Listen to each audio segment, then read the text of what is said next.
This is the emergency podcast system. This is not a test. Movies are bombing all over the country. They are posing as movies you already know. They may already be in your theaters, your neighbor's home, or even your own. Do not panic. Specialists have been dispatched. They will help you identify these pretenders and defend you against this invasion of the remake. Please stand by for further instructions. Welcome to the Invasion of the Remake podcast. I am your host, Jason Bishop. Who else would I be, really? With me today, as always, is Trish Coughlin. Hey, everybody. And Sam Stepanenko. Hello, good morning, good afternoon, good evening. No, good night. Evening, night. It's still sunny out. It's too early. Wee hours. Happy witching hour. Whenever you're listening, I wish you a good one. Nice. There we go. Very nice and Canadian of you. Exactly. Even if you have insomnia, we'll keep you company. For sure. I hope you guys liked that episode. Yeah. 2 weeks ago. Exactly. So this week we're doing the Italian Job. Oh, and I am starting to feel better, by the way. Yep. But congestion, so still get sexy cold voice for another week or two. Yeah. Next week you just have to try, maybe get some phlegm, drink some milk. Just get yourself down to that register again. Yeah, keep that voice going for a little while There longer. you go. Yeah. Just smack myself in the throat a few times. Yeah. No, don't do that.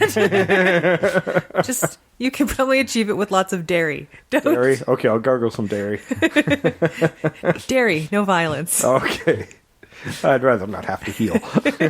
Exactly. Yeah. How are we going to segue from this into the movie? Usually we do a really good job of it. Michael Caine. There we go. Michael Caine. Michael Caine. I only told you to blow the bloody doors off. There you go. I'm counting on you for impressions today. I suck, but good luck. Outside of getting into it by saying Michael Caine, that's as far as I can go. So, The Italian Job, 1969, directed by Peter Collinson. Budgeted at $3 million. It was a Paramount picture in 1969. I did not find a box office for it, unfortunately. But I'm sure it did okay. Yeah, I mean, people know about it. People know about it. Do they know about it because of the remake, or do they know about it because... No, I think they know about it because that quote that I gave you... It's pretty famous, yeah. It's pretty famous, and I'd heard it well before I was even aware of the movie. Yeah, voted one of the top 100 best British films of all time. I question their judgment. I don't know. I think it's a good British action movie, for that time. Well, that's the question: is it an action movie? It's definitely a heist movie, but aside from that last 20 minutes, there isn't much action. It's definitely a mod movie too. But I look at this movie and everything's so underdeveloped. I just don't know who anybody is for the most part. Outside of Michael Caine and as Charlie Croker and Mr. Bridger, who was Noël Coward. Yeah. The rest of them don't have much of an identity. Camp Freddy kind of does, but he's probably the next most developed character in the whole movie, and it's pretty weak. It is weak, but what I'm kind of wondering if when you think of the three drivers, how weird and interchangeable they are. Mm-hmm. I don't know. To me, it struck me as kind of a choice that they weren't that memorable. Did you notice during basically a driving heist movie that Michael Caine is never driving a car? Never seen driving a car. We see him getting out of a car, we see him getting into a car, and during the heist, he's actually a passenger. He's never driving a car. That's true. Mm-hmm. He never is. He's always he's almost always a passenger, and the few times where he would be driving, he's never shown driving. You're right. Yeah, he's management. He's definitely management. even as Aston Martin when he was driving it to Italy. It's because he didn't know how to drive then. Yep. That would explain it. Well, I don't know, UK driving, but they're in Italy and they're on the other side of the road. So that would also be different for those guys. True. We would be fine. Well, yeah. Yeah, I like what he says that, remember, they drove on the wrong side of the road. Yeah, and I'm like, no, you mean the correct side. That's right. You're really the only ones. Yeah, there's literally there's 3 places in the world that drive on the opposite side of the road from us? Yeah, on the left. And I was just reading, I think Ireland's still the left as well, because we were going to be going there and we're going to try and drive. But it's funny when they're between two countries, how you change from right to left-hand driving. Like, I was looking online and they have these passes, these overpasses, where as you loop around, it'll switch cars from the right to the left-hand side and the left to the right-hand side. I can't remember where I saw this one loop-de-loop. It was between two countries where they go between left and right. And it's really interesting. They just flip it. It's cool. Weird. Neat. I'd like to see that. Yeah. All right. So, yeah, this was written by Troy Kennedy Martin. He wrote movies like Kelly's Heroes, Red Heat, and Edge of Darkness. So, pretty decent screenwriter in some cases. Not so much in others, but that could come down to performances. I actually quite like Red Heat. As do I. I mean, even the performances aren't that bad. Yeah. It's an enjoyable, fun, silly movie. It's a very indicative movie of that time, right? I mean, it's not a bad film, and it's actually a very good film for its era, but it just doesn't stand the test of time because the most of the movies back then are kind of cheesy. Mm-hmm. Right? Yep. And that was just the way they were written. I don't blame the writer for writing to the times to write a film that would be successful. No, not at all. Not at all. So yeah, as I said, starring Michael Caine, Noël Coward, who was very sick on this movie, by the way. Yeah. He was, I think he had 11 days of shooting on this. That scene where this celebration scene, where he's just walking down the hallway. All the cups. Took several interrupted moments just so he could walk down the hallway. He was that sick. He couldn't walk the hallway, so good thing he made it through it, but he did pretty good with what he had. Benny Hill, guys might remember, well, I don't know. That's who he was. That was bothering the crap out of me. If you're under the age of 30, you probably don't know who Benny Hill is. But. Yeah, but you know Yakety Sax. Yep. Yeah, that was Benny Hill. He was on TV for a long, long time. Yep. Yeah, basically lots of fast chase scenes with half-clothed women. Very dated for its time. Yes. Yeah, I kept expecting it during this movie, too. Well, he pretty much was still Benny Hill in this movie. Yeah, he pretty much was. Yeah, and I was waiting for him. Like, I knew he was in it, and I was like, okay, where's Benny Hill? Where's Benny Hill? Where's Benny Hill? I'm like, oh, there's Benny Hill playing Benny Hill. See, but Benny Hill is a computer genius. I don't remember that part of Benny Hill. No, that's true. Yeah. Also starred Raph Vallone, who was in Godfather Part 3. Tony Beckley, who was in Get Carter. We'll cover that at some other episode, I'm sure. There was another guy in here. Oh, and the governor, who was basically just the warden. I wanted to mention him, John Le Messier. He was in our most recent Jabberwocky episode. Oh, okay, yeah. I was looking at him and tried to place him. Yeah, so I thought that was kind of cool, too. Nice. Yeah. And of course, we've talked about Michael Caine before in our episode The Hand, which I think was episode 21. Yeah, it was a while back. He was one of our first guys. So, Michael Caine returning to Invasion of the Remake. And, of course, we'll be talking about the remake today as well. Mm-hmm. That was from 2003, directed by F. Gary Gray, who's back on top these days. Straight Outta Compton, Friday, Law Abiding Citizen, and Fate of the Furious most recently. Just blowing up the box office. And that movie was budgeted at $60 million with an opening weekend of just shy of $20 million and a worldwide gross of $167.5 million. It was considered an underperformer. That's why we didn't see a sequel, but they were talking about a sequel to both of these films at one point, and neither one of them happened. Well, actually, the Brazilian Job kind of happened. It just wound up being repurposed for Fast and Furious 5. Yeah, essentially. Yeah, Fast 5. And it was a Brazilian Job. Completely different meaning. Imagine doing... Yeah. Oh, yeah. Well, that was the original title for the sequel, was The Brazilian Job. The Brazilian Job. And just imagine that ludicrous scene with the pulling that damn safe, but with minis. Yeah. It would just be even worse. I just... Well, no, you just have to have a tinier safe. They're wall safes.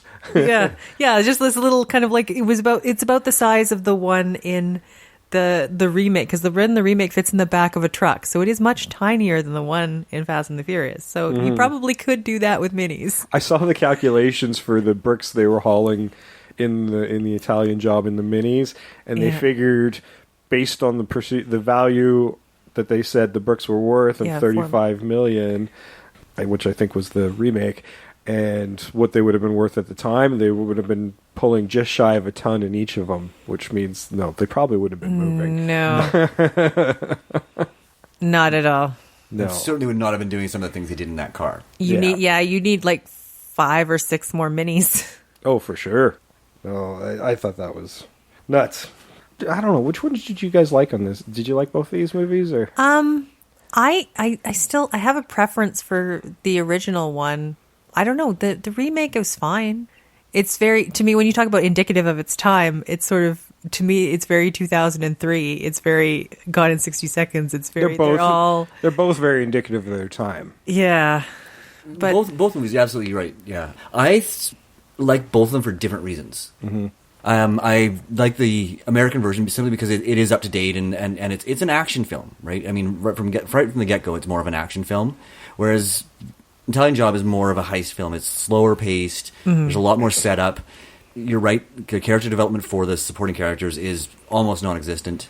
Yeah, well, I don't think we really talked about that until we talked a little bit about it before we hit the record button, but I haven't actually said that to the audience. No, I thought you had, but there's like a bazillion characters that are they go through this scene.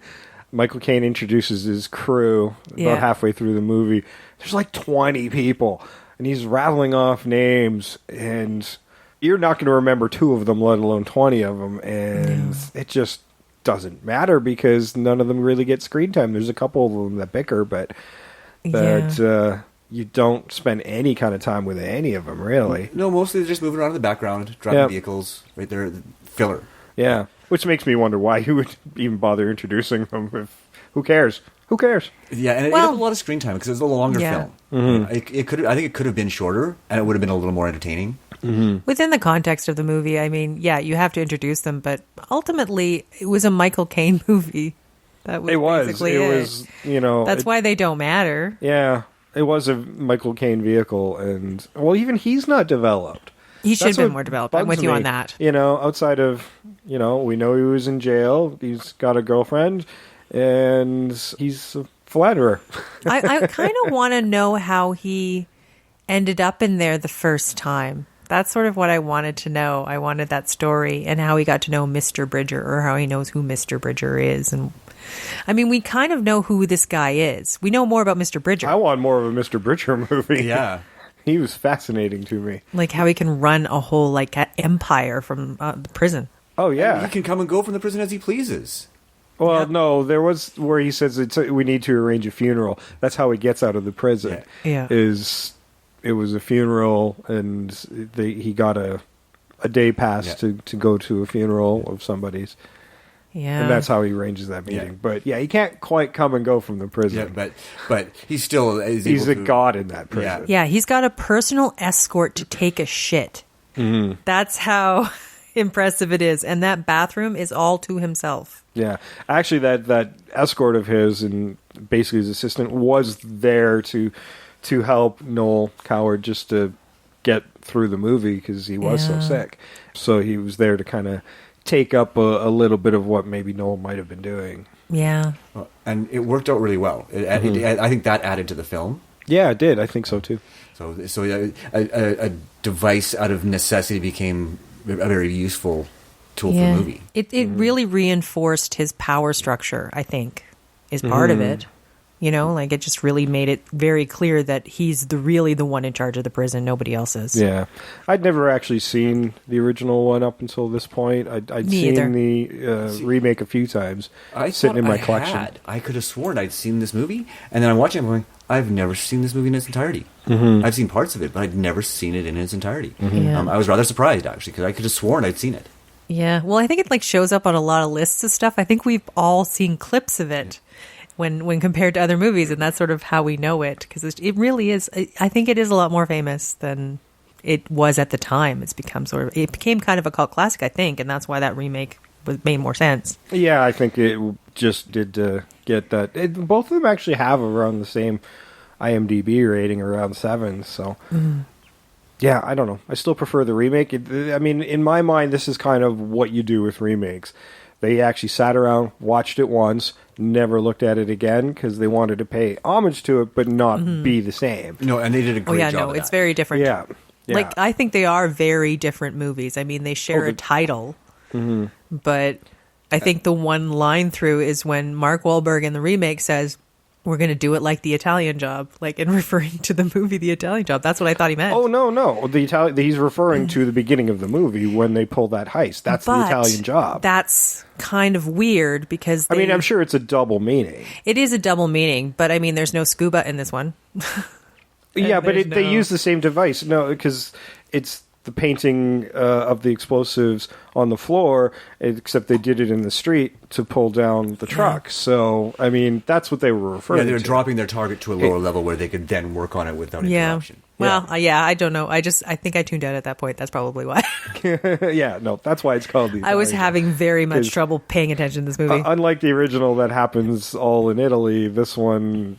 The remake happens all in Los Angeles, pretty much. Yeah, which opens in Italy, though. Opens in Venice. I do say with both movies, I really appreciate they chose cities and areas where the traffic is really... The necessity of having a city like that for the traffic makes it kind of work. Like... When I think of bad traffic, I do think of Los Angeles. Well, that's I don't even know. And I do think of Italy. I don't remember what city they were in. Turin. Oh, it's Turin. Okay, they were in Turin, and all those traffic jams were legit because they couldn't get the road closures. And when they did get road closures, ironically, it was the Italian mafia who was doing it for them.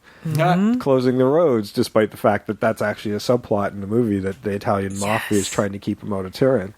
So, yeah, the story behind The Italian Job is...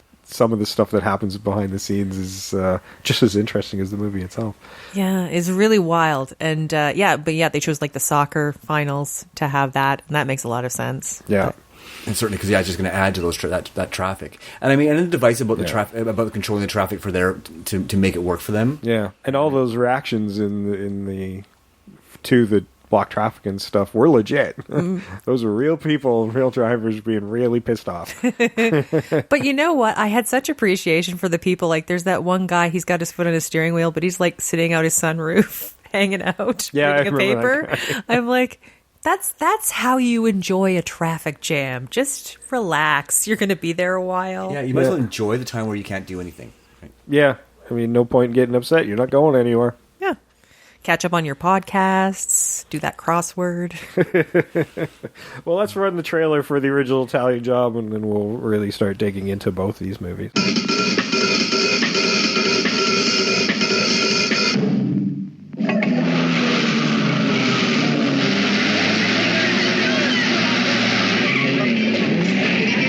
Bloody foreigners. Voy a prendere a sinistra.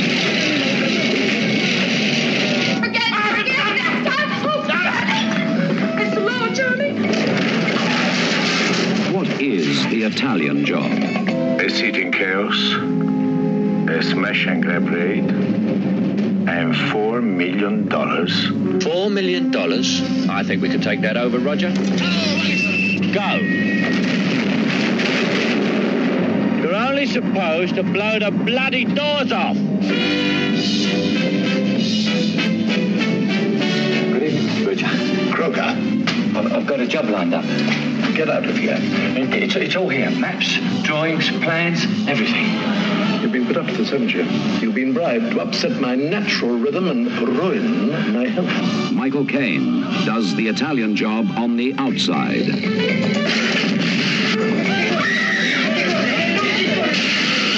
Now, go round. Get in front of me.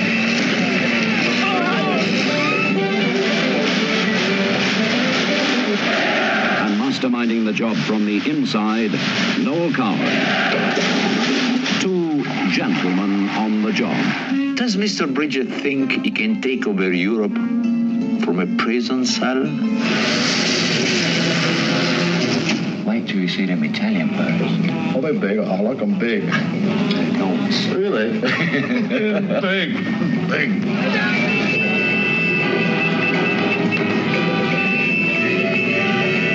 Also on The Italian Job, Ralph Bellone, Tony Beckley, Maggie Bly, Rossano Brazzi.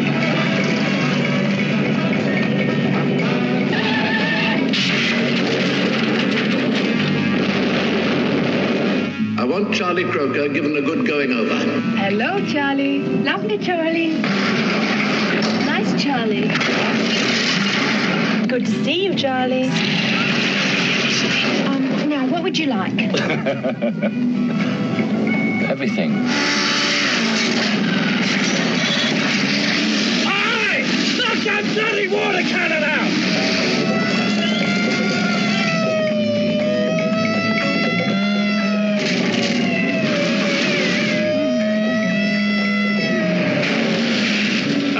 Dominic!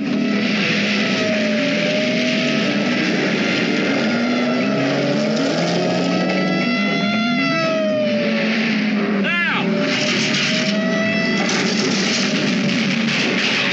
This is a foreign job to help with this country's balance of payments. All right, and we are back. That was the 1969 The Italian Job, starring Michael Caine. Michael Caine. Michael Caine. Let's talk about Benny Hill in this movie for a moment. Oh, yes. Okay. Now, he's essentially the 1960s version of a hacker, despite the fact I'm not exactly sure what he's doing. A hacker and a sex pest. Yeah, he quite likes his larger women. Yeah, And but he has he's... no self-control. No self-control No. whatsoever. Which No. is very much... That's how they Benny exit Hill him out of the trait, movie, actually. Yeah. Yeah. And putting in that Benny Hill. I don't understand. There's the whole Benny thing. He liked him big, but I'm like, I've seen the size of the woman. She can fit through a frickin' door. Honestly. Unless you're making very tiny doors in Italy, I don't think that's going to be a problem.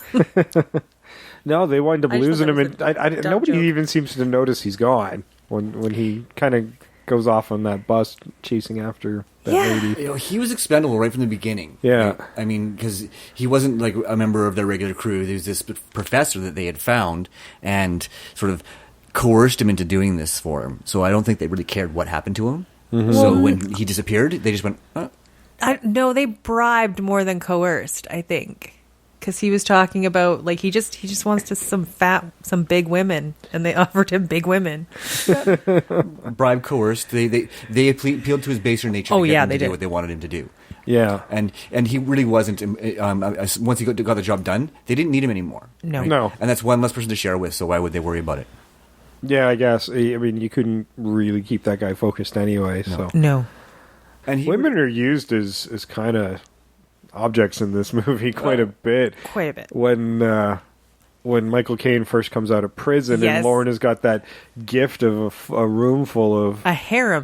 yeah, basically a harem. He's like, well, which one would you like? All of them. Yeah, and I'm sitting there going like, and then he kind of comes out and he looks sort of stunned, and I'm kind of like, well, yeah, and he complains about later he couldn't really enjoy it. I'm like, yeah, because you can't. It's too much all at once. You're never going to really enjoy everything. Yeah, no, I mean that's indicative of the times. It's one of the things that is definitely dated in this film is the use of women in the film. Yeah. Women were not. Although Lauren, despite the fact that Lauren is providing Yeah. all these women, she gets upset when a little later in the film when she finds him with another woman. Well, no, those women were gifts that Lorna was aware of. When Yes. he's fooling around and she's not aware of it, that's when she's going to get pissed. It's That's a very exactly it. swinger It's a way weird of line. looking at it. It's I think that's kind of indicative Mixed of it. Yeah, signals. is that it was part of that swinger generation. I mean, the late '60s, you Yeah. watched the Austin Powers movies, right? It's all well, do you swing, baby, right? And that's what this was. But Yeah. because he was doing it behind her back, that's what made her mad. Yeah, that's the breach of trust, not the sleeping with anybody else. But Lorna had what it was weird. She had the capability to be more of a character. I mean, she drives around. She picks him up in a stolen car. She's got skills, man. She was a wasted character. I Yeah, I Yeah. thought so too, because I thought we were going to see her play a little bit more. I'm like, oh, she's going to be a fairly strong character in this. And then once we get closer to the heist, he sends her away. Put her on she a plane. goes. And she goes. That's it. She's out of the movie now. I'm like, oh, okay. And I thought the Italian mafia were going to pick her up. at the plane and use her as a Yeah. hostage. Kind of disappeared, yeah. That didn't happen either because they No. see her. I thought they were going to pick her They up. give up real quick. The Yeah. Italian mafia, Which is kind of. weird because they're kind of like ninjas. They're the mafia. Like that opening assassination of who was that? That was It was his. Lorna's father? No, Oh. it was Michael Caine's old buddy. Right. 'Cause Oh yeah. his buddy's widow comes to see him. That's where I was getting confused. Yeah, and he's assassinating it at the beginning of the movie, trying to go into Turin.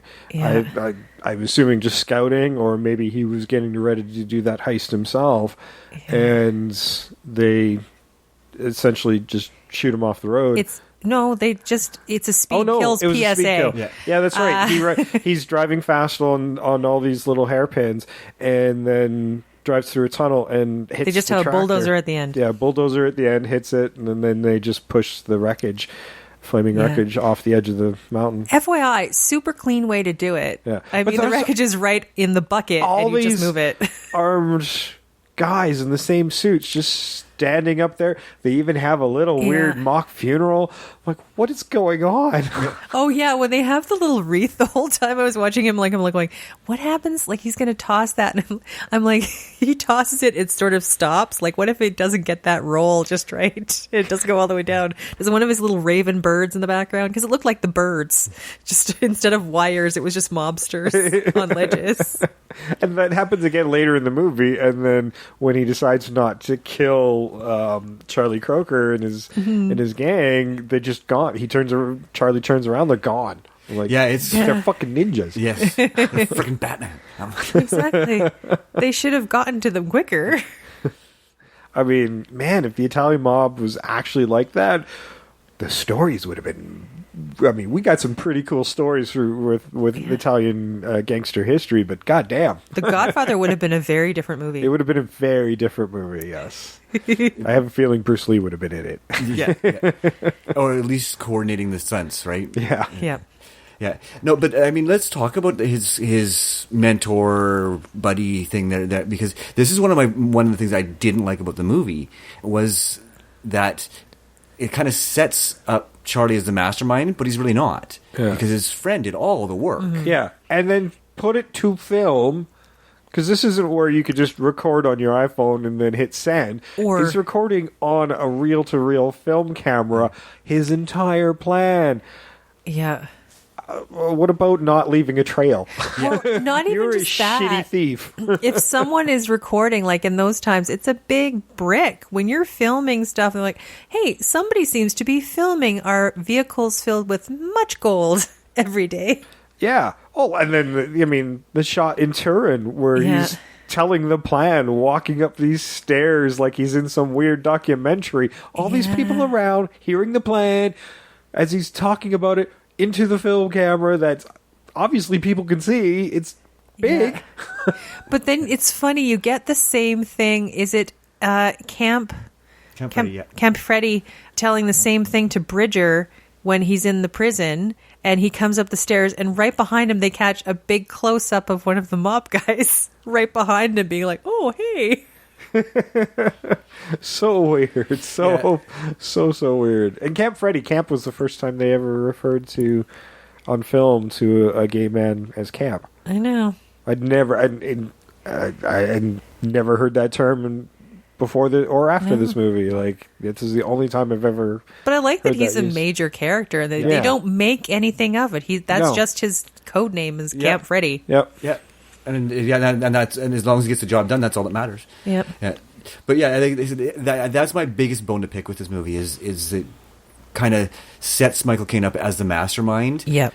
When he's really not. No. And even the mastermind isn't that much of a mastermind, because as you pointed out, there's all these flaws in the way that he sort of documented his plan. I mean, even Bridger says that Charlie is not capable of this type of job. He's a two-bit criminal. Right? Yeah, he's not. There's no way he could pull off a job or come up with a job this size. But then he finds out that the plan is definitely a good one. And this was an Italian Chinese deposit, I guess, into the on the Fiat factory. The Chinese were paying the Italians a whole bunch of money. Yeah, and this was a $4 million deposit on a much bigger deal. Mm-hmm. And that's what they were stealing. Yeah, and that was what brought Bridger in, because he declined to finance the plan at first. But there's a line earlier in the movie where Camp Freddy, I think, is one who says that Mr. Bridger is very interested in the British economy and supporting the British economy. But wasn't that okay? Yeah, because I think it's initially like just $4 million in the initial heist, but with this Fiat thing, it went up to like a huge amount that was much more, and that's what changed everything. I can't remember the amount. Yeah, but I think it was the amount and the fact that he wanted to hurt the Italian economy. Right? He didn't want that. He didn't want that deal to happen, right? Because he felt that money should have been sort of, or that job should have gone to the British. Yeah. Yeah. He's very royalist, very British. Yeah. If this movie didn't have the literal cliffhanger, the way it was intended to end was finishing the job, getting the money back to Mr. Bridger, and he's like, "Okay, great, now put it back." That was how the movie was supposed to end. But it's not like Bridger needs it. I think it true. was just to fuck around with Charlie. I mean, you think about how Charlie approaches Mr. Bridger with the job in the first place. Who's already Charlie has to break into jail. We never actually see that, and I would have loved to see that. I thought that was because he's got a grappling hook and a flashlight and a few other things, like he's gathering stuff up to break into prison. You're right. That would have been a great addition. Having just to come out. He just got out to break in to Mr. Bridger. He's sitting. He seems to know Mr. Bridger's favorite stall in the bathroom. Yeah, he's sitting in it, and Bridger's all uptight that he's interrupted his shit time. Well, you know what? I think Charlie would know which one is his, because the guy to say this is my toilet. I think this guy has so much power. Nobody would dare shit in this one toilet in the entire prison. Well, and Mr. Bridger, he even after hearing the pitch, his first reaction is, go lay the boots to him. He interrupted my shit time. Yeah. Don't kill him, but make him realize that he made a big mistake. Yeah, and then, he decides that maybe this might be a job worth pursuing. Yeah, and I have to say, like, if you've ever been constipated, I would beat somebody up if that would help. There were other stalls. Yeah, but I think the more we talk about it, there's lots of little flaws in this movie, where missed opportunities in this movie. I shouldn't call them flaws, but there's missed opportunities, like showing Charlie breaking back into prison would have been phenomenal. That would have been great. Yeah. I mean, you would have lost the setup on the joke there, where he walks in and Charlie's sitting in the toilet, but you knew it was coming anyhow. Yeah. Right? There was no surprise there. As the viewer, it's like it was a surprise to Mr. Bridger, but it was not a surprise to anybody in the audience. At least. Not in modern audiences. But I think that was something that was actually noted in the remake, because Charlie is Mr. Bridger. He's working with Mr. Bridger at the beginning, and he's sort of learning the trade. Like, I think that was the whole thing. Like, Charlie was out of his depth in the original and shouldn't have been there, but he didn't have the mentorship. So in the remake, they decided to make it like a mentor-mentee relationship, which I think fixes part of it. Yes. Yeah, and this was essentially the first job as that team where Charlie's the one in charge in the remake, and Bridger's the one that's just kind of sitting back and taking the orders.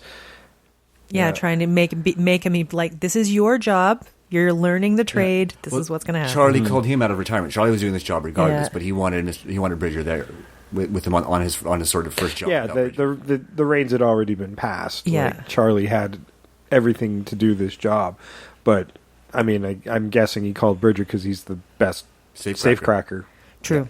Yeah, and that's exactly right. Is he needed a safecracker, and he wouldn't have anybody but Bridger do it. And I think as well too, ultimately with Bridger, I just got the impression that it also helped Charlie get a hold of some of these people, like, because the name Bridger sort of had some cachet, I would assume. Yeah, as a safecracker, because they knew about him. Yeah. Oh, for sure. Yeah, and I mean, in the original, I think that in both of them, like, jobs like that require financing. Right. Yes. That's the funny thing about being like a heist criminal, is they don't just sort of happen. You have to have. Yeah, Michael Caine's fresh out of jail. He's not going to have the financing to pull off this job. There's the prep time of all the the cars and buying the vehicles, or stealing them, and learning how to drive them. They're practicing on that ramp that we later see is to get into the back of the bus. Yeah. So they're practicing on that. There's the practice with the explosives and blowing off with the famous blowing off the door line. So and if I have to say, when I was watching them practice, there was that initial one where the guy goes up one wheel on the ramp or whatever. I was just wondering, I actually thought they were like, are they trying to make it go on two wheels?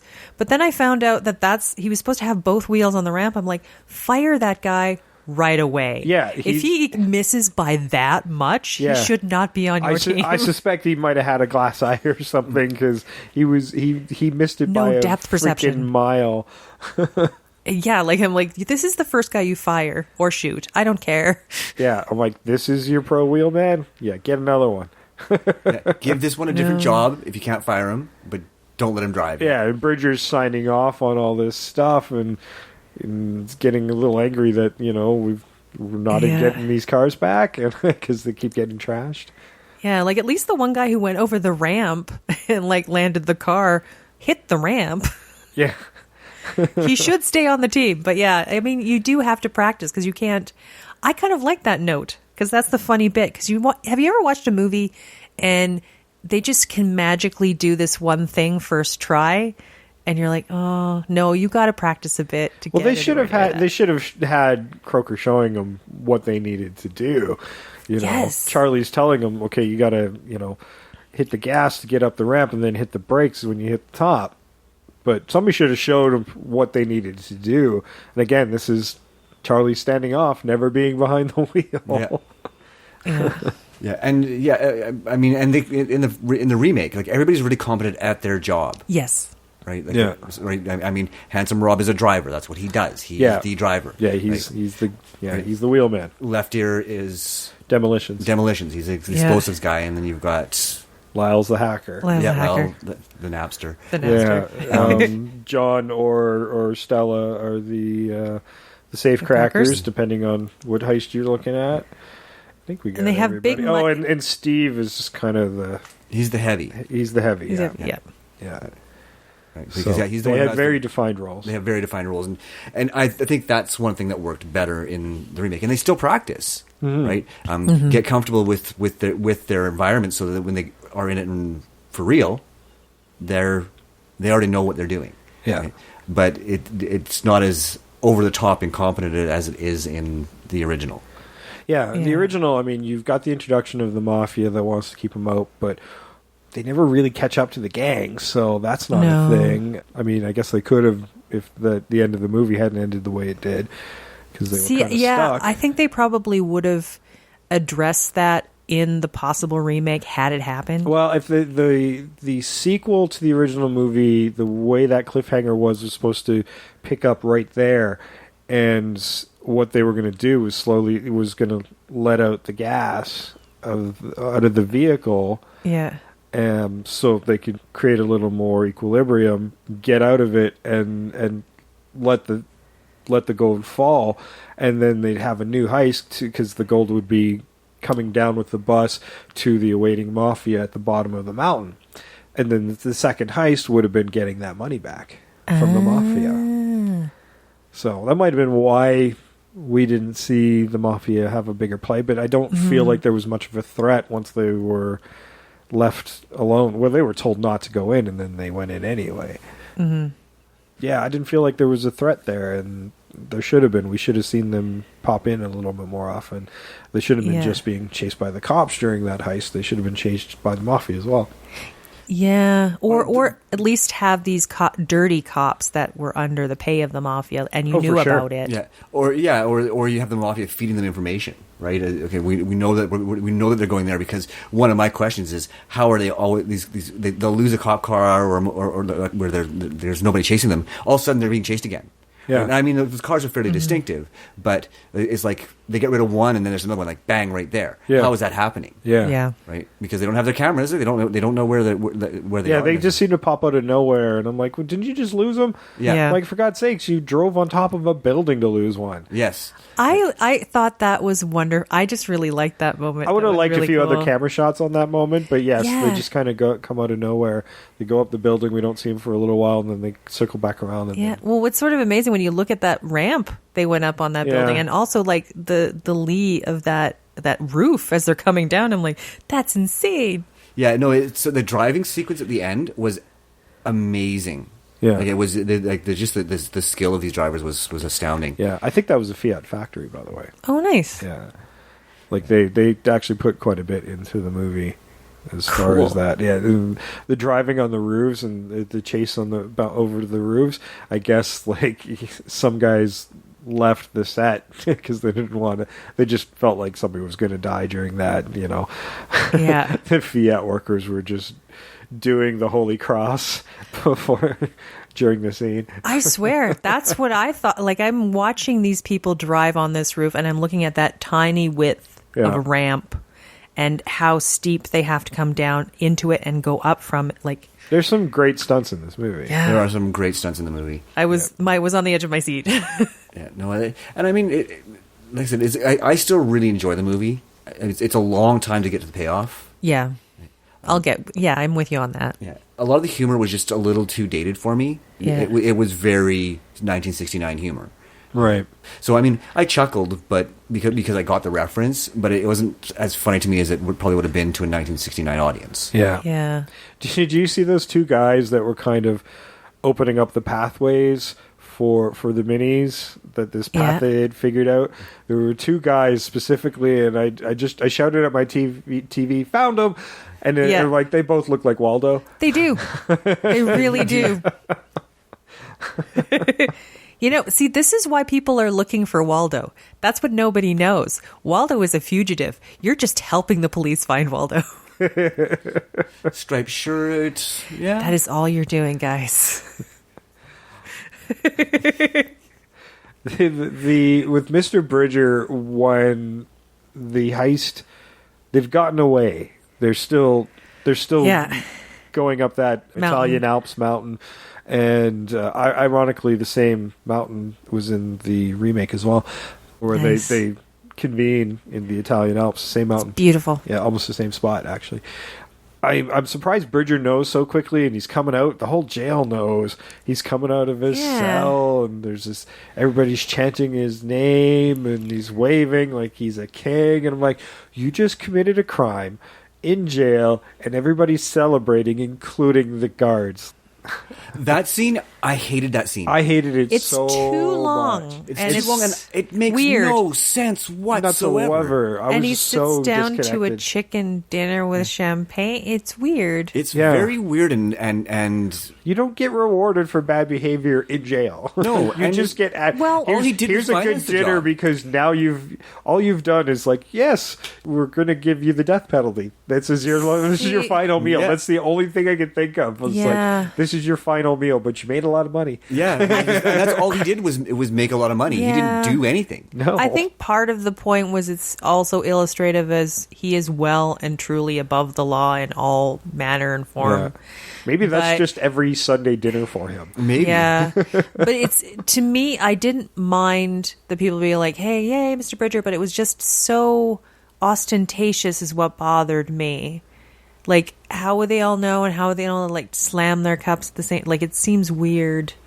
I would I would love to see Bridger celebrate. I get that, and I think people would congratulate him on. I even think guards would. That would totally, but it's too over the top. Is what Maybe I they all like. practice while he's in having his late His night shit.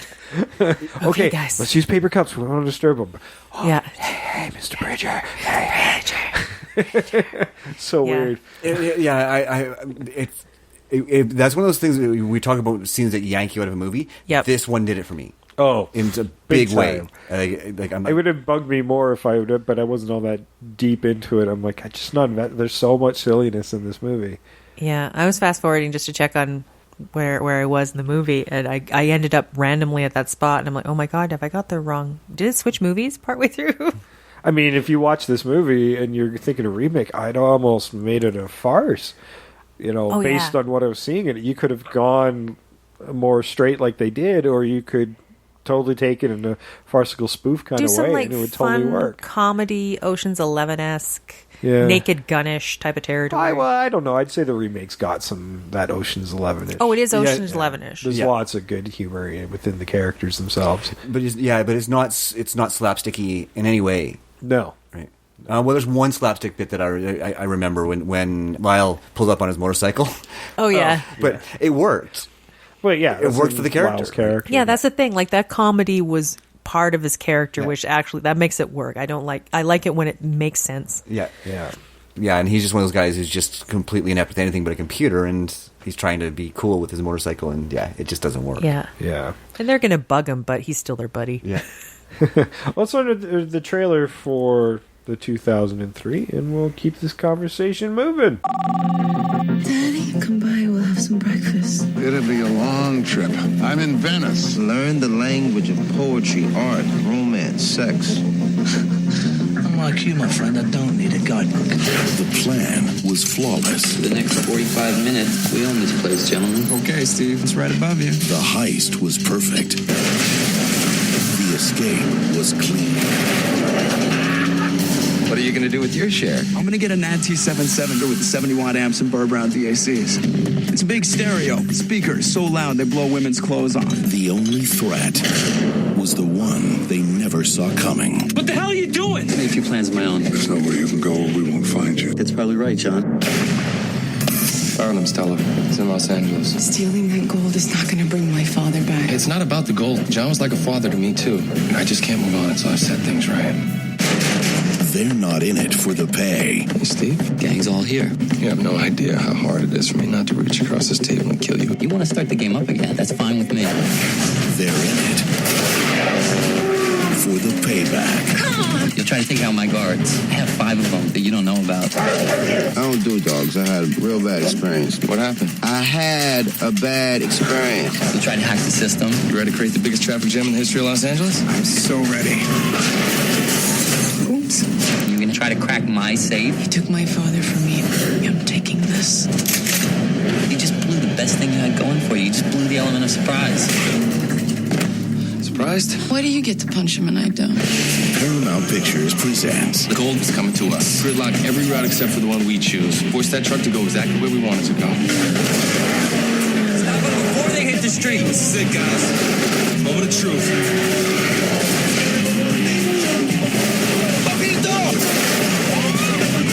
We made our play, and I came out on top. It's over when I say it's over. 5 seconds of pain on the train. Mark Wahlberg, Charlize Theron, Edward Norton, Seth Green, Jason Statham, Mos Def, and Donald Sutherland. You're out of moves.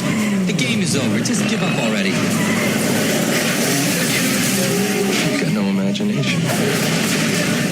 What happened to my truck?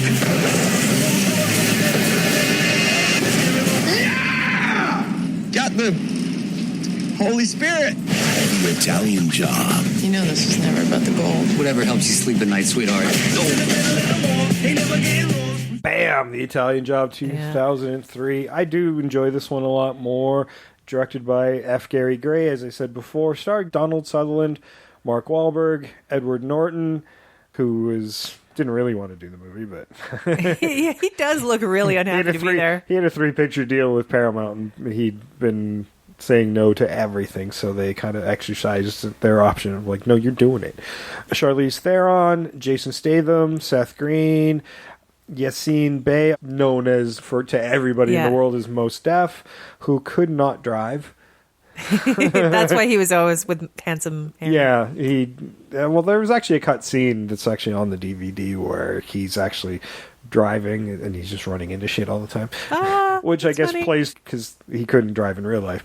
Yeah. Frankie G as Wrench, and they actually had a few other guys too. Guadi is Skinny Pete. Skinny Pete is awesome. Yeah, and I guess he's another. I guess he was legit gangster badass from back in the day. Went into rap, that whole story. Okay. So one of those guys, and I thought he was pretty awesome in this movie. Mm-hmm. There's also Skinny Pete in Breaking Bad. I remember Skinny Pete Yeah. from Breaking Bad, but he was actually skinny. Yeah. Yeah, no, I do have to say that Skinny Pete was massive. I mean, Yeah. like he's literally a mountain of a man. Like he was just tall and really big, but Tall and wide. Yes, but yeah, he was tall. Like I was really. Yeah, that's why I looked him up. I'm like, well, he could be a wrestler because he's so big. Yeah. But nope. So his past is actually kind of scary. Oh, he's playing an appropriate role there, right? Yeah. That was the point. He's the one guy who's probably not going to be too scared of the Ukrainians. Yeah, and I love the scene where you first see him, where he's golfing. He's just got holding the thing with his one hand, like he just doesn't care. He's just swinging, and his girlfriend is like encouraging him, and he's like, "I just don't care. I just want to hit the ball."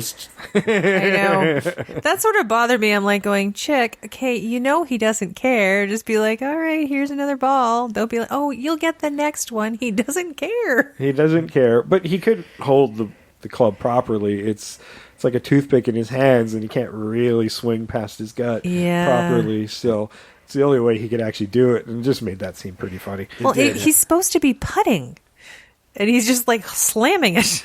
Yeah, and I mean his base of operations is at this putting green place, and he's driving range. Yeah, and he's completely not good at this game.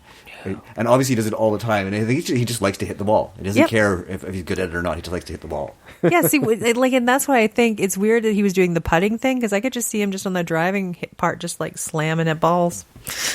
I think he would enjoy that. Yeah. I forget why Charlie was seeing him or what his connection was. Oh, because Charlie got the information from him that the Ukrainian guy was buying bricks of gold with the Bali dancer on them. Yeah, from Yevon. Yeah. Yevon was the Ukrainian who was buying the bricks from Steve. Steve was part of the guys who initially did the Italian job at the beginning of the film, betrays his team and shoots John Bridger. Donald Sutherland. Yeah, which sparks the whole revenge plot from everybody who survives, because they still had the diving gear from the back of the van. But yeah, we see the Italian job, and they escape on the boats, or using the boats as the decoy to pull the cops away and keep them busy while they're working on the safe underwater with the diving gear. It was all very clever. A lot of fun. Yeah. I like a good diving sequence. I'm down for that. I just love any really smart heist. Like when you see like a really great heist like that on film, you're like, yeah, that was. I'm happy now. If I don't see the rest of the movie, I'm happy now. Yeah, I mean, it's a big heist. It's no shots are fired. Nobody should have got hurt except for the one thing they didn't plan on. And that's a big line in the movie, too, that carries through into Stella's character is... I trust everyone. I trust everyone. I just don't trust the devil inside. I can agree with that statement. I'll trust people, but yeah, I don't know. To a point, there's something that's always going to turn him, maybe. I don't know. Yeah, and that was that moment, He had planned that. So they get to their meeting point in Austria, which was, like I said, that scene in Austria, that was actually the Italian Alps. That was in the original film.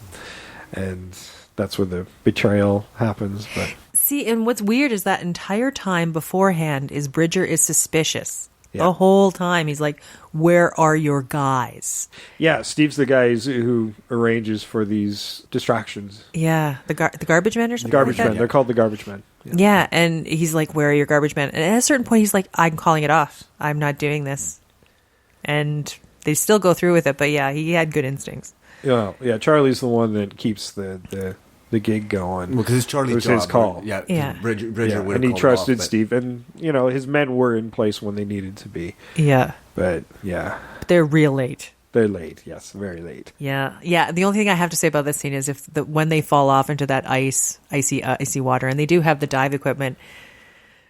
Hypothermia is going to be a problem. Yes, that was the first thing I thought about too. Was okay, you guys are just in the street clothes. You're under this icy water, and you're staying down there longer because you want the bad guys to go away and stop shooting at the water. And they only do that when John Bridger's body floats up to the surface because he's already been shot. Then they take off, but they were down there for quite some time. They all should have been shaking. Or dead. Or dead. It's not like you can run the engine to warm it up inside. No. Yeah, they don't have any vehicle after that. Yeah, and a dry, like you would dry suit dive in that, and even then you could freeze your ass off. Yeah. And you got to think, I mean, that meeting spot was there for a reason, because it's quiet. So it's not like they're going to run into somebody. I know. It was beautiful, but it was quiet. Yeah. Yeah, no, and this is one of those scenes where definitely you have to really exercise your suspension of disbelief, because anybody with any common sense is going to go, no, there's no way they would have survived that, even if they stopped shooting. Yeah. But you know what? I enjoy still, the movie enough that I can give them that. Yeah, well, this is kind of that late 90s action movie where general action movies in general have those moments that you have to just, okay, that was kind of dumb, but okay. There's a bunch of moments of invincibility in basically every action movie. Yes. Yeah, this was one of them. The rest of the time, it was fine. Yeah. And then now we move back to LA, and this is where we were introduced to Stella Bridger earlier in the movie, at the beginning of the movie, before the heist, when John phones home and sends her a gift. But he's an absentee father, essentially. Yeah. And when he says, "I'm sending you something," her first question is kind of like, "Is there a receipt?" Yeah, is this a whole illegal thing? I mean, I need to know, because she knows her dad's a criminal. Yeah. There's this whole thing between them, and she asks if Charlie's with him, because she always knows. And this is where we're introduced to her character, and she's a safe cracker. Learned that skill from her dad, but turned it around into a legit job. Would break into safes for the police or other safe cracking for hire things that are completely legal. Yeah, well, it's like some hackers. That's what they get. They get contracted out to try and break stuff. Yeah, she either tests the equipment or, say the police have seized something, she breaks into that safe for them. If somebody forgets a combo, I mean, they sell safes and everything else, so that's her job. She safes cracks for a living legally. Yeah, see, that's the weird thing. Like, when you think of criminal activity, what a neat job. True. Like, if you think of criminal activity, there's some stuff that you can do that would be criminal, but can have legal purposes, and it's fine. Yeah, I kind of like that. That she took this basically criminal skills she learned from her dad and actually turned it into a legit business. Yeah. Yeah, absolutely. And I mean, and it sets up a really great moment at the end of the film too, right? Because where she, like, when she opens the safe, but she never looks inside it. As soon as the door's open, she turns her back and walks away. So it sets up that really great moment near the end of the movie. Yeah, it's the importance of that moment. Yeah. There's a lot of setup at early in the movie that pays off later in the film, and that I really like. That is there's a lot. Well, there's at least two instances with Stella that paid off really nicely. The one where she's asking if Charlie's with them, because that pays off. They have that great moment later in the film. Yeah, where she explains how she kind of resents Charlie. Yep. Yeah. Yeah, I think there was an interest before, and maybe that's why she asks about Charlie. Yeah. But there's also blame because, it's a heist that her father died on. That was Charlie's heist. That and he got far more time with Bridger than she ever did. True. Yeah, right? And that's and she says that outright. She says, "I mean, you got to know him better than I did." Yeah, and I think that there, like you say, that it points also at a history between them, which I'm guessing that she met Charlie only because of her dad. Yes. Yeah. Yeah, well, Donald Sutherland says that thing to Charlie, too, at the beginning of the movie. You should find yourself a nice girl and settle down. And that, again, pays off at the end. It's a bit cheesy, but, Charlie winds up with Stella. So. Yeah, it's cheesy, but he knows what he's alluding to is like going, I've wasted a lot of time. Don't be me. Yeah.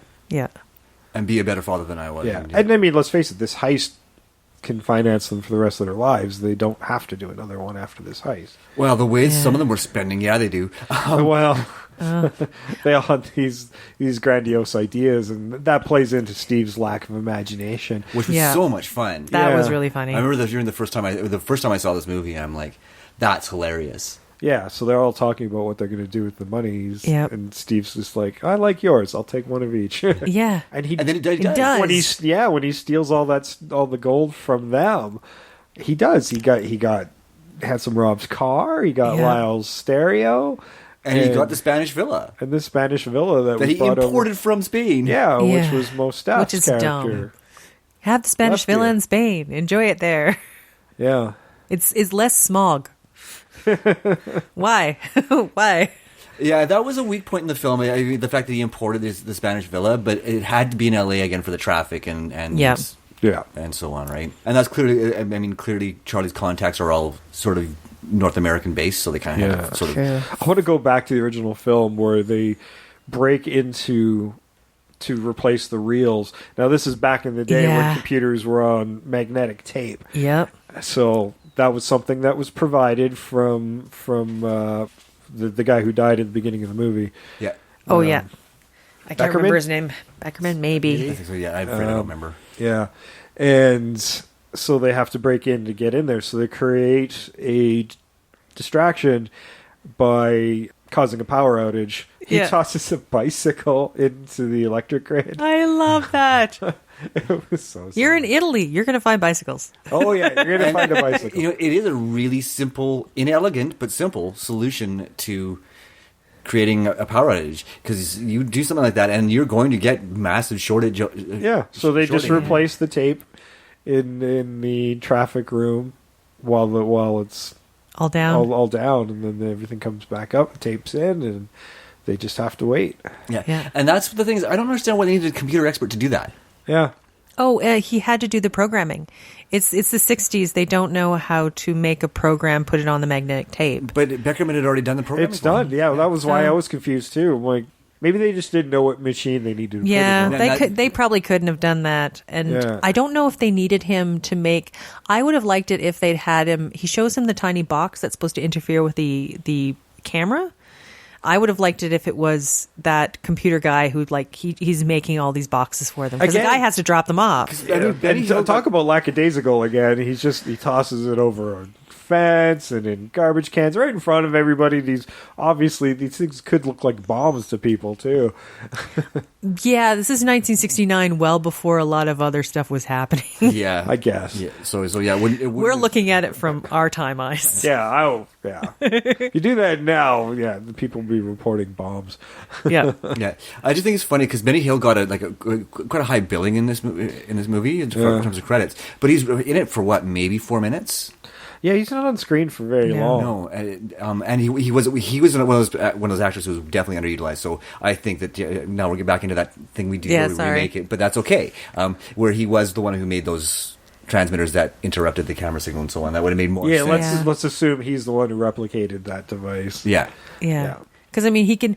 The main guy who masterminded it, he might have just gotten it from some guy, and they might have one, and they're like, "Well, we can't make. We're good, but we can't make another one." Yeah, they might not have seen it before. They can fix a car, but they can't remake those electronics. Now with Lyle, it's more of a traditional just hack. Now it's 2003, so he's doing more of a traditional hack. He keeps wanting everybody to call him Napster. Now, considering this movie is, 14 years old now. Wow. Which just... It's in junior high. Yeah, it's kind of crazy. People might not remember Napster anymore. Napster was the first file sharing service, one of the original file sharing, before torrenting and all that became a thing. Yeah. And... I can't remember the guy's name who founded it. Go watch the Social Network. He'll be in there. Yeah, well, the guy and the Napster guy's in there. Well, that scene that flashback where Lyle's asleep and they show him napping when he steals it. That was actually the guy who created Napster. Nice. It was legitimately the actual guy. And I love the little nod there because in the background in there. Because it was his roommate, and in the background was a Metallica poster, which is what took down Napster. Yes. Yeah. No, there are lots of great little in-jokes there, yeah. Yeah. But you need to know that time for that to make sense. There's going to be some jokes that are not going to be lost now. Yeah. Because I can't even believe hacking history is getting old. I know, right? It's crazy. Sad state of affairs. They used to be able to hack phones by replaying bleeps and bloops because they were the right tones. Yeah, I remember that in Hackers. Not just Hackers. I think it was another thing with... I was watching a Steve Jobs bio, I think. No, it was a real thing. That's why they put it in the movie, Oh, no, it wasn't Steve Jobs. It was the other guy, the Windows guy, Bill Gates. I knew how to do the payphone hack without the bleeps and bloops. There was just a thing you did with the headset. Yeah, you just hit the pedal a few times and dial out without having to... It thinks coins have gone through. Nice. Or at least it used to. I'm sure that's not a thing anymore because you can't find payphones anymore. They do exist. You just have to really look for them. Yeah. I took a photo once when I saw one. Well, poor Superman, where's he going to change? Yeah, because they're not even in booths anymore. Superman's ass is just flying in the wind. Yeah. The times are changing. Yeah. Superman has to get dressed behind a dumpster. That's just what has to happen now. Okay, so back to the Italian job. Sorry. Charlie's, he's got all of his gang already in there, and he approaches Stella, who initially doesn't want to have anything to do with Charlie and his gang, but revenge for her father's death is... That's really why they're doing it. It's not to steal. Stealing the gold is just revenge against Steve. It's not really about the gold. No. Although they sure have fun with it later. No, and then again, going back to something that John says at the beginning of the movie is don't steal for the sake of stealing. Yeah, it should never be personal. It should never be personal, right? Yeah, which it is in this case. But for Charlie and the rest of the gang, they like it because it's the art form of pulling off a really great heist. Right. Mm-hmm. The take is just a bonus. Yeah. Whereas Steve's about the money. Yeah. Right? So again, no imagination. So yeah, for them, the revenge is pissing off Steve, getting back at Steve, and the money is literally just a bonus. Yeah. Steve's really good at covering up his trail too. Like he kills Gavin because Gavin finally places where the gold is from. Mm-hmm. He tells the story, and then it clicks in that this gold is from this particular heist, and that's too much information. You can't allow Gavin to have that. Yeah. Although now he's got to find another person to hawk his gold onto, but. He's got no imagination, and he doesn't think things through. He's not good. Like, he's not good at what he has to do. No, because he's a shoot first, ask questions later kind of guy. Yeah. And there's consequences for his actions. Well, I mean, the whole movie's about the consequences of his actions, but there's a secondary consequence as a result of him shooting Yavin as well. Because, he ends up pissing off a very scary Ukrainian mob. Yeah, you don't mess with them. Even Skinny Pete is like, scared of the Ukrainians. Yeah. You don't mess with them. What the hell happened? Yeah, I do like how the Ukrainians are kind of tracking from another angle back to the gold, and then they kind of fade off. You figure they're going to come in and they become part of this heist. Mm. Yeah, like they fade off, but it does come back in a nice way. Like I feel I have that completion of that plot thread. Oh, they do it. They tie it together really nice. Yes. There's nothing left hanging in this movie. No, that was definitely not hanging. Yeah, there are no missed opportunities like in this movie like there were in the original. Yeah. Right, like everything has a purpose. That's the thing. I think part of the original, as we were talking about, like they intended to have that second movie, so they left a lot of that stuff hanging. But in this one, even though there was supposed to be another movie, they didn't leave it hanging, which is the difference. Yeah, no, it's definitely complete. Yeah, and I think that's why ultimately I still prefer the remake to the original, is because it is a complete story. You don't feel like you're missing anything at the end of it. Yeah, I do enjoy it. I don't know. I just to have just a soft spot for that car chase at the end of the original. I just do. Oh, and again, I still love the original. I really enjoyed the original, but I'm of the mind that the remake is better written. I do concede that. Okay, so I've mentioned this before to Trish when we've discussed this movie in casual conversation, and I'm going to ask both of you: did you spot Spider-Man?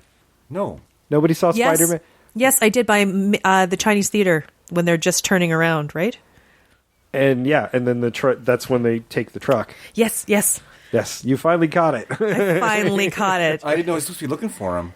This is just our thing. You're fine. Apparently, yeah. No, Spider-Man's got a small cameo in front of the Chinese theater, and when they're taking the truck, during that explosion, you see the crowd moving off, and one of them is Spider-Man. One is dressed as Spider-Man. Which would make sense in LA. So, I mean, I'm sure they've got lots of Spider-Man impersonators out there who are trying to hawk money, right? Yeah, right by that, like that Man's Chinese Theater, I guess, is where a lot of them all congregate. Yeah. You have like your Marilyns, and you have all of Charlie Chaplin. But it's just weird. I know it's odd, but it happens. I don't know if it's still a big thing now, but I watched some older movies, and it was a through line in a few of them. So are they hobos that dress as movie stars? It's a form of busking. Okay. Yeah, it's people can walk down by Man's Chinese Theater and then get their photo taken with these people. Oh. Right? It's just like going to Disneyland and getting your picture taken with Winnie the Pooh or Mickey. Okay, that makes a little more sense to me now, I guess. Right. You know they're not the real ones. Yeah, because you got the Walk of Yeah. Fame and sitting right in front of the theater, so... Okay, that makes some sense to me now. Yeah. I know, it seems weird if you don't know the... Yeah. No, I definitely didn't know the context. It's always been a weird little thing that I'm like, oh, that's kind of fun. I don't know why that Easter egg is there, but he's there. Yep. Now it makes perfect sense to me. There you go. You can tell because it's a baggy Spider-Man costume. Yeah, no, it's no... It is ill-fitting. It's no movie outfit. That's the first thing I noticed. I'm like, there's Spider-Man. Ooh, that's a bad costume.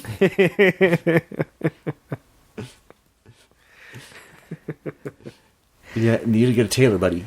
Yeah, but I like the line through where like he's got the truck and he just lets that panel fall and the truck is gone. And you're like, where'd the truck go? Yeah, I kind of liked it. I mean, Wrench came in later on, but I liked that he came in.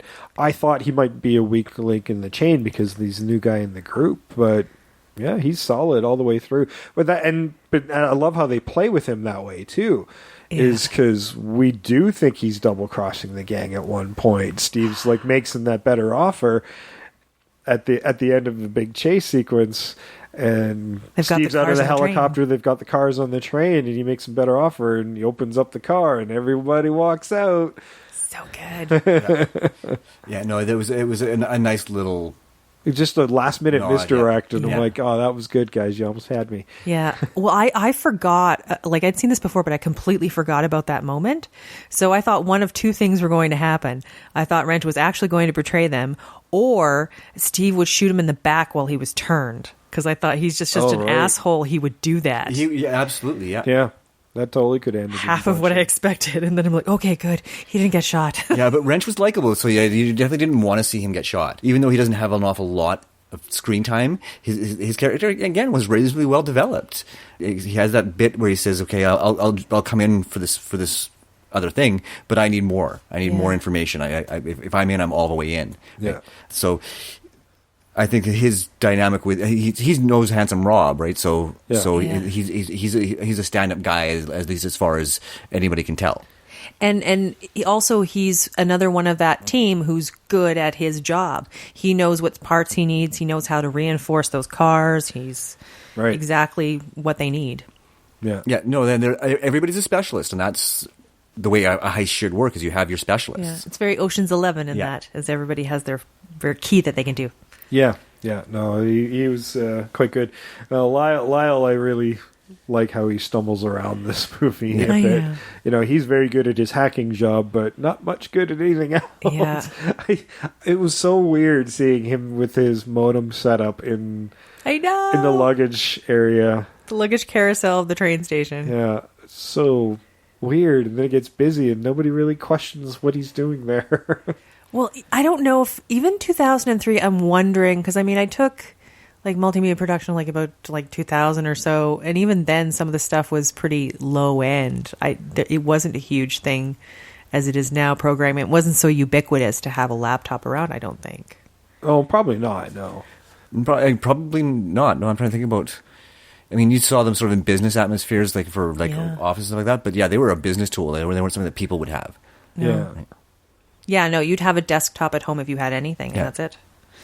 So. Yeah, because laptops were ridiculously expensive. Like they'd cost you like 3-4 times what a desktop would. So why would you buy one? Exactly, and the power that he would need to do what he was doing—that's a very specialized laptop. You used to be able to customize them though, so that was kind of awesome. Yeah.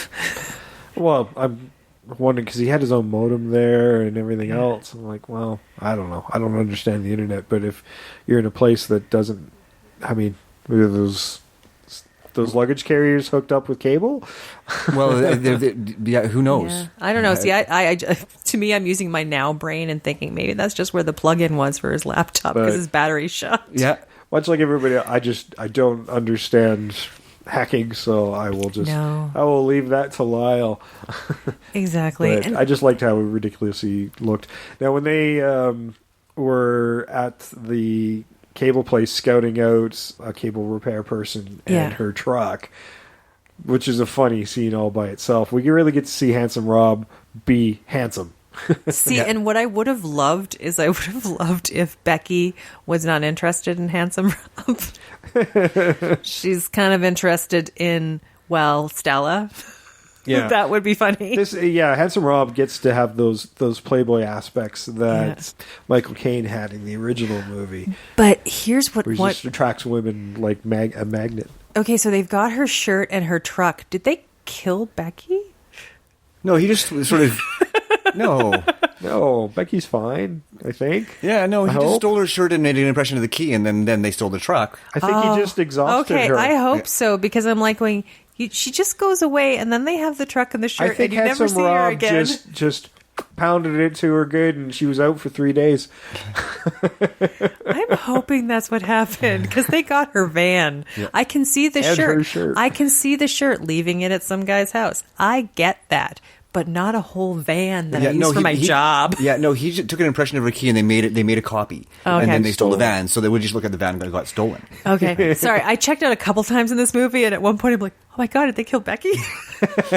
Yeah, that's definitely not Charlie and his crew's MO. They are all about the non-violence. I know, and that's why I was very confused. Right? I mean, that's why at the end of the movie... My head goes to a dark place. Yeah, your head does. We've established that, Trish. We really have.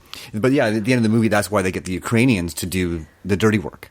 Yeah. That's not their MO. They don't want to get their hands dirty. Well, not even that. The Ukrainians want him. Yeah. He's their gift. Yeah. I don't think the Ukrainians... They gave the Ukrainians some of the money, but I think at the end the Ukrainians are like, oh no, that's nice. That's again another thing. The money is just a benefit from what I'm getting out of this deal. Yeah. Mm-hmm. But what I'm really getting is the guy I wanted in the first place. Yeah. Right? Yeah. And I like how they sort of make that deal off screen to set up that, again, another twist at the end of the movie, right, where Skinny Pete calls Charlie and says, what did you do? Why did you have to kill him? And Charlie's like, oh, he didn't kill anybody. What are you talking about? Right, and then he says, I need you to do me a favor and put me in touch. And he doesn't think he says put me in touch with the Ukrainians. He just said, I need you to do me a favor. Right? Yeah. And I mean, even as a viewer, as an educated viewer, you kind of suspect that's what's going to happen. Yeah. Oh, for sure. Right? That he's going to talk to them and say, no, I didn't do it, but I know who did, and I'm after him too. But you don't. But not so much. You see exactly what's going to happen at the end. Mm-hmm. Yeah. Mm-hmm. Hey, Trish. Yeah. Do you like dogs? I love dogs, but I know somebody in this movie who doesn't. Okay, I was setting you up, but you didn't play it quite right. But that's fine. No. I had an experience. I had a bad experience. What happened? I can't do it.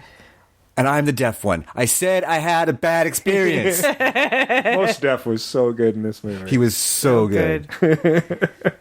Did we ever find out what his bad experience was? No. No, it's a bad experience. That's all you need to know. Okay. Yeah, I love when he holds up the microphone and says, I said I had a bad experience. He's got a few good moments, like when they're putting that those charges underneath. He's like, I'm going to need a minute. And Charlie's like, what do you mean? And he's like, okay, look. If I hit any sides with this like tiny syringe, we both go up. Take all his time. Yeah, the last thing we'll see is each other, right? I love you, Charlie. I love you too, left ear.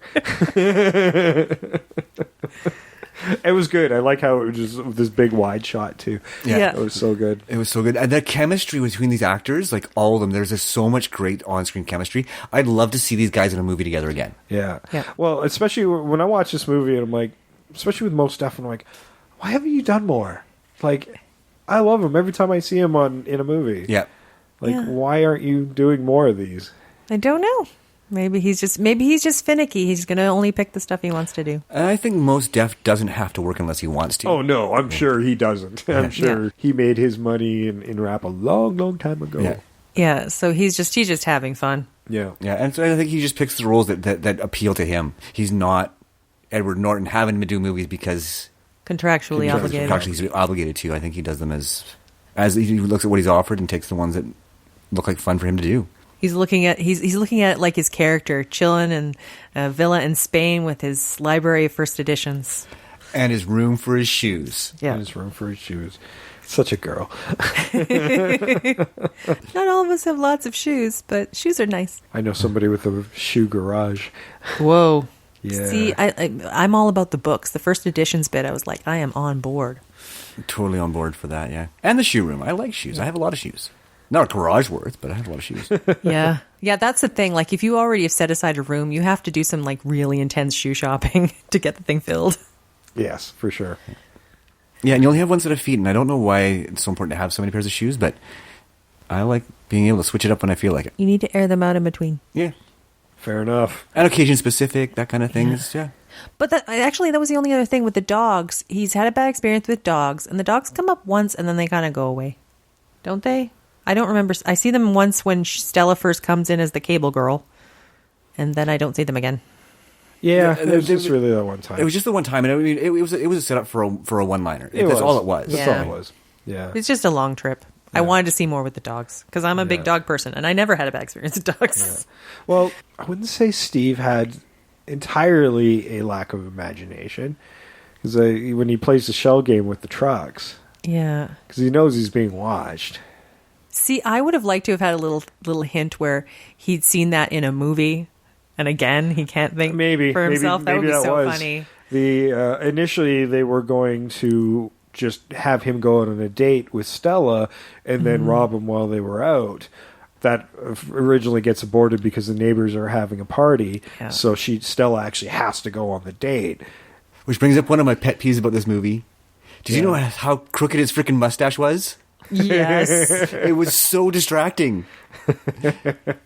And I don't know if he grew the mustache and it just grew that way, or if makeup just messed up and stuck it on wrong, because it just looked awful. It's so weird looking. You're right. You are so right. It's so weird. It was like completely distracting. I missed about half the dialogue in that scene because I was just looking at that caterpillar on his mouth that was on his upper lip that was like way crooked. Oh, the whole time it looked unnatural, I think, even when it was on straight. Yeah. Yeah, no wonder the date didn't go well. Yeah. And speaking of Edward Norton, Edward Norton's character, did either of you notice, in your many viewings of this, that he's watching the original Italian Job? Yes, I did. Yes, I did. Although at the time, I just assumed it was. I'd never seen the movie, so on this viewing, I'm like, oh, yep, he's watching the Italian Job. Yeah. Nice. Yeah, on his big-ass television. Yeah, his giant television. Yeah. Which isn't so giant anymore, but it was No, that's then. just standard these days. Yeah. See, that was the only thing he could think of for himself. His giant-ass television is about as big as mine, to be honest, which isn't very big, you know. By today's standards, no. Yeah, when you get like 50 inches now. You get ones that take up pretty much a wall. Yeah. Oh, mine's small in comparison. I think nowadays you'd get like a screening room. You wouldn't just have your television if you're being real fancy and real rich. Oh no, you totally have like a theater room. Yeah. Yeah. Shit, I'd have a theater room if I had room. Oh, that'd be so nice. I would too if I had room. That's the thing. Like, I'd like to have a big screen, but you really do need a deep enough room to make that make sense. If your TV is too big and your room is too small, it's not going to work. Oh, I know somebody who's got the big room, tiered seating. They were going to put the legit seats in there, and then they just wound up putting couches on the tiers instead. Which is probably more comfortable, but I love our theater seats. They're so cool. Yeah, and they're so comfortable. Yeah, he's got some in the basement. Yeah. And you got like the proper oldie timey ones where they actually put padding in them. Yes. They were probably reupholstered before. True, but I mean, they would have. They're created to have the padding. They're not the wooden slatty ones or like the tiny plastic. No, those are awesome. They're pretty sweet. They are very sweet. Yeah, no, we need to have people over to use them more often, though. I think. Fair enough. Is that an open invite? Sam lives at 525. Tickets are $12 each. It's only to sit in the chairs. Yeah, because there's no TV in the downstairs room. I've got theater seats, but no TV. Go figure. They're just theater seats. Well, theater seats are in theaters, and theaters have plays. They don't always have movies. That is very true. So yeah, as I said, the date went bad. That's what led to the whole shell game, because he had to move the gold despite trying to lie. There was a confrontation during the dinner because it was going badly, and they were afraid Stella might get hurt. So. Well, and the date was going bad, but he'd figured it out because she made that. She said that line about the devil inside. Yeah, but he didn't know until Charlie stepped out that Charlie and Handsome Rob and Lyle were alive. He thought he still thought they were dead. Yeah. He thought it was just Stella trying to get back at him for. Yeah, and he was pretty sure that all he was going to do was just go out, take her out back, and shoot her or something like that. Oh, sure, I'm sure that's exactly what was on his brain. Yeah.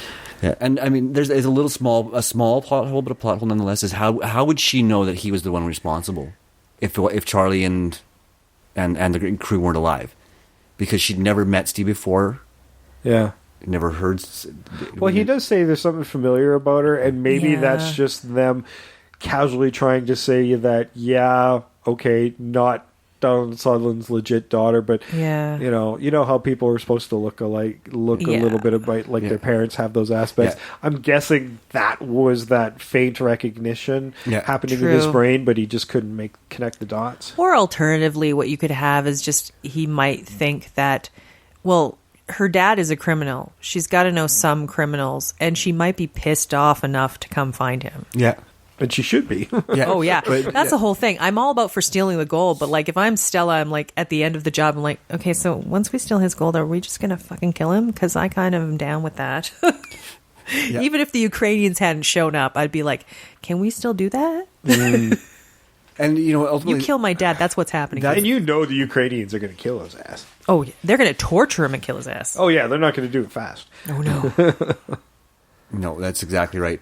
And like I said, it's a small plot hole, but it is one small plot hole that I noticed in this viewing, at least, is that there's no way that she could have known even who Steve was without the involvement of the original crew. Mm-hmm. Yeah. Oh, and as you're talking about stuff that pays off later, he says something to her, and she just loses it, and so they have to hold her back. Yeah. But then still Charlie hits him. Yes.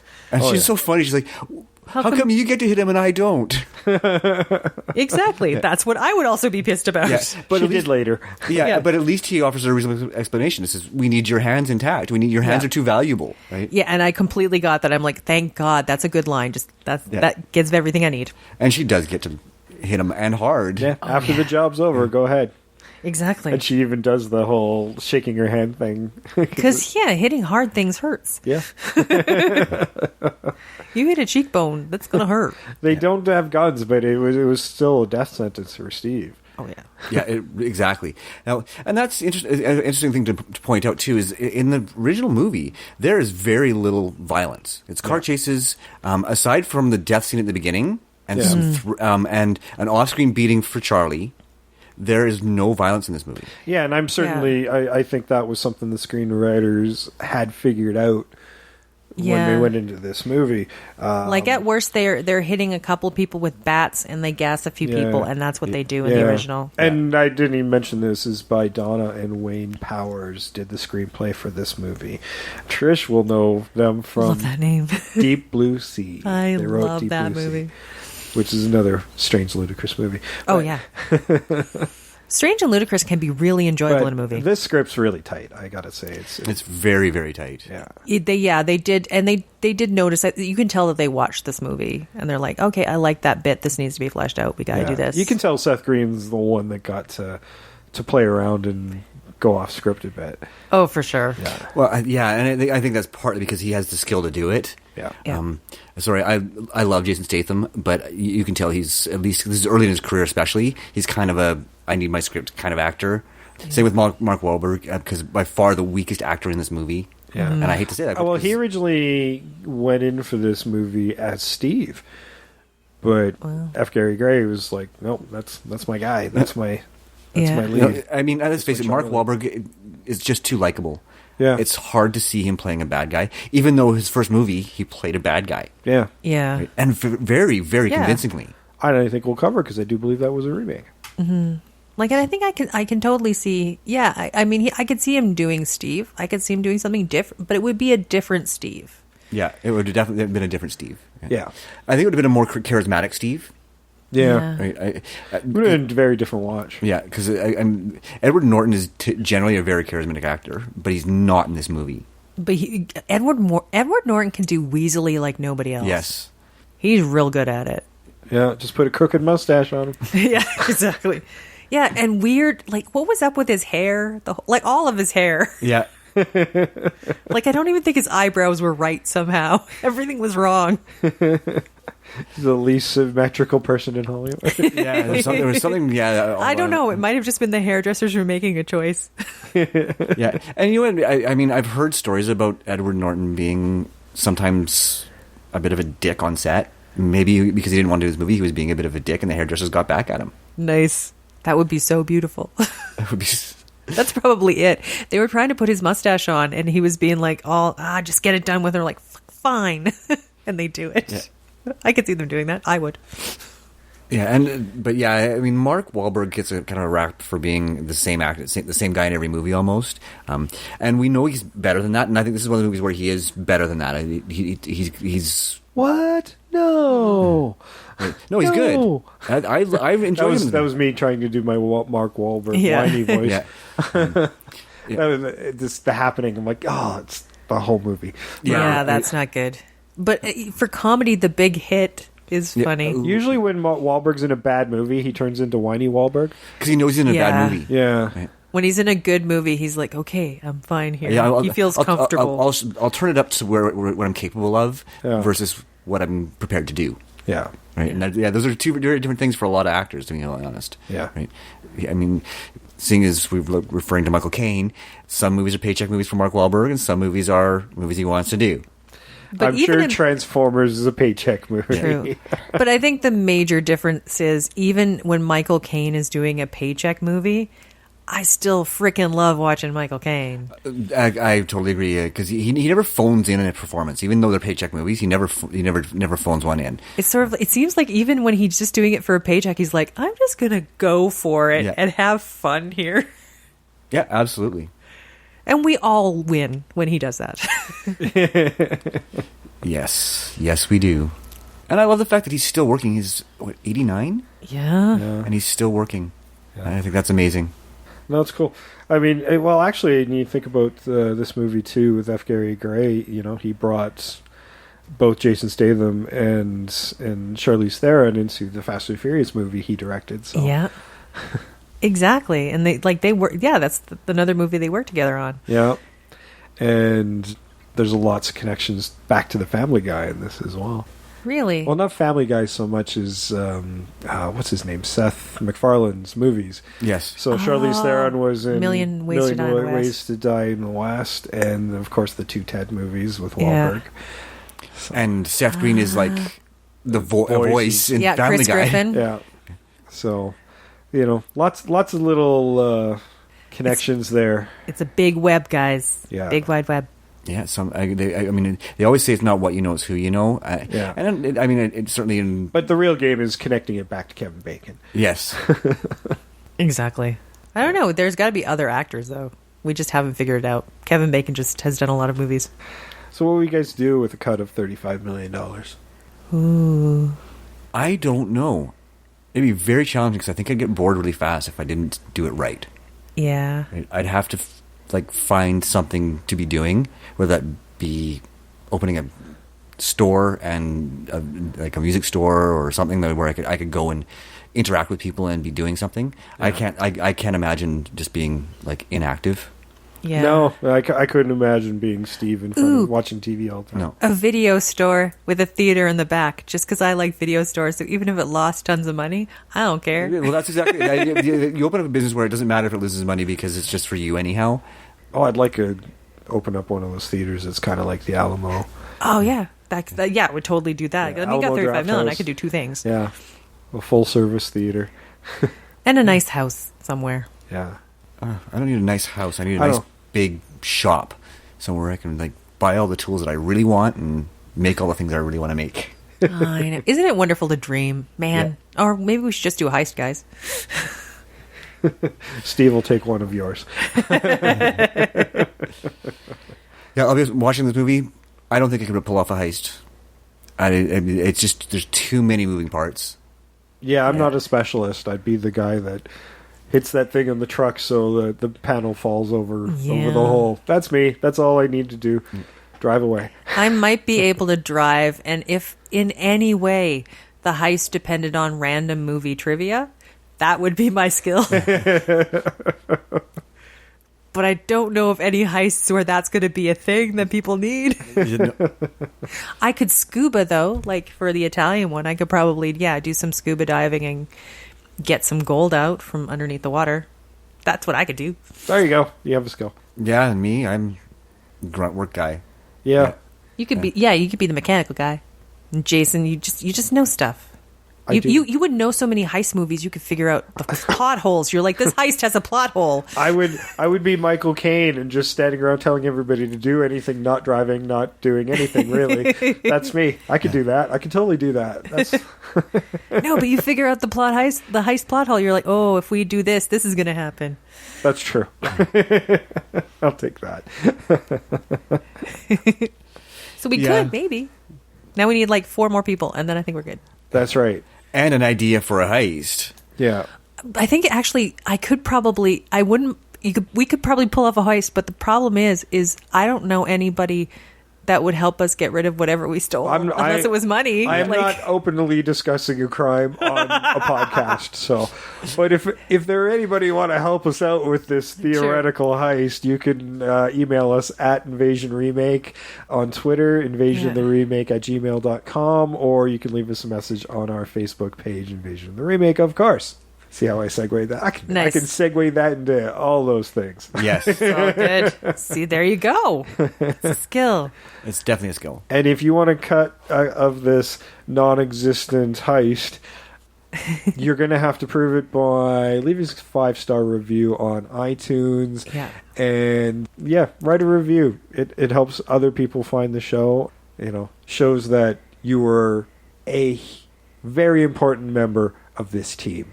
Exactly. Yeah. If you don't leave, we don't know how much of a part of the team you are. We don't know if we can trust you. You're a wrench. Yeah. Yes. Don't be a monkey wrench. Exactly. Don't be a Steve. Be a wrench. Don't be a Steve. Be a wrench. Oh, that's so a new catchphrase. Don't be a Steve. Be a wrench. And if you have your designs for that as a t-shirt, you can also send that to invasiontheremake@gmail.com. I would love that. Don't be a Steve, be a wrench.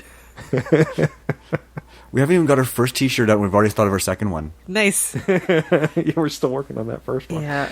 Yeah, I know. That's all me. That's on me. We're close. Yeah. Yep. You can also support the show by telling your friends how to find it. You are listening, so you already know, but your friends might not. So grab their device, subscribe them on whatever they're using. Of course, we are on iTunes, as I said, Libsyn, TuneIn Radio, Audio Boom, Player FM, Google Play Music, and Stitcher. We're even on YouTube.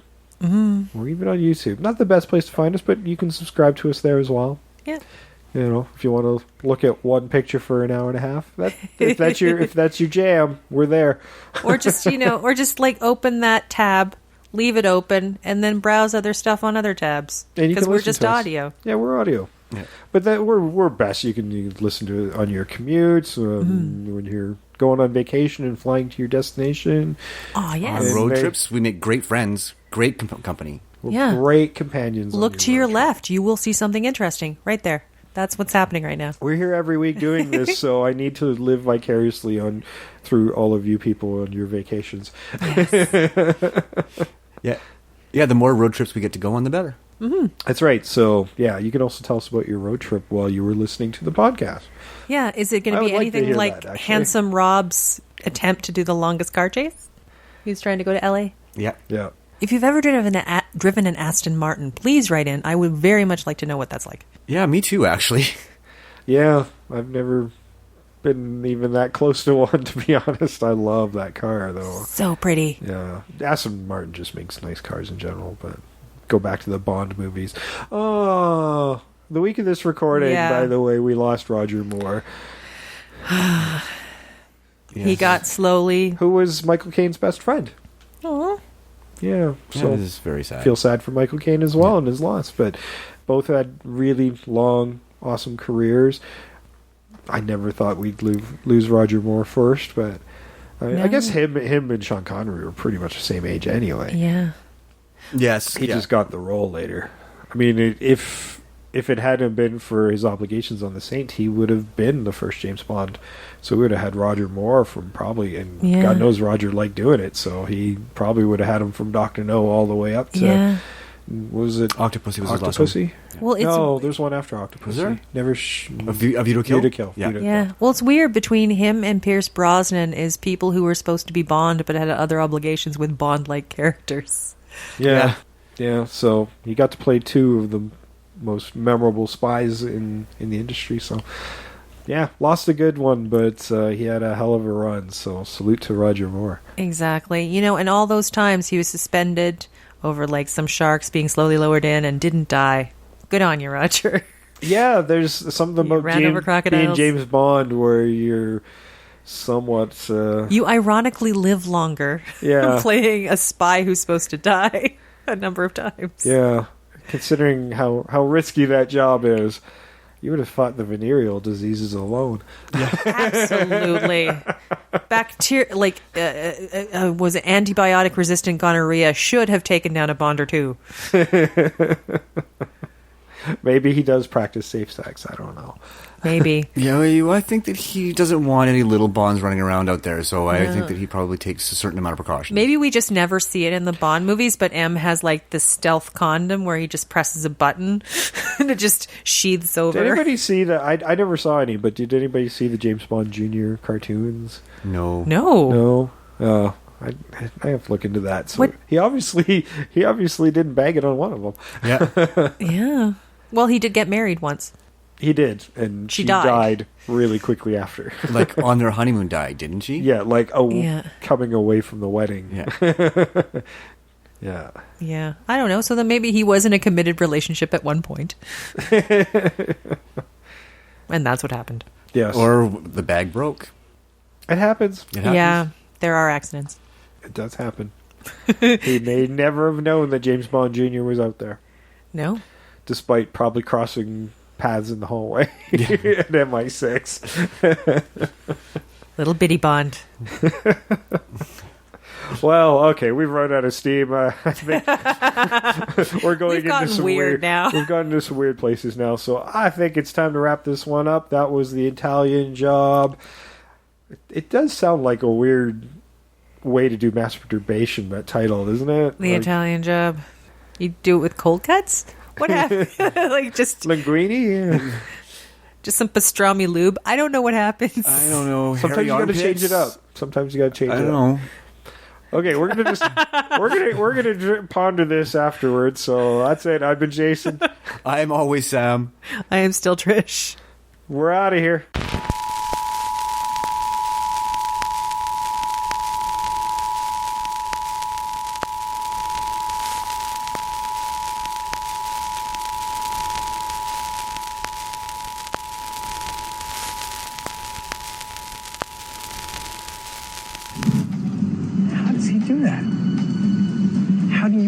What are you saying? Hey, how are you?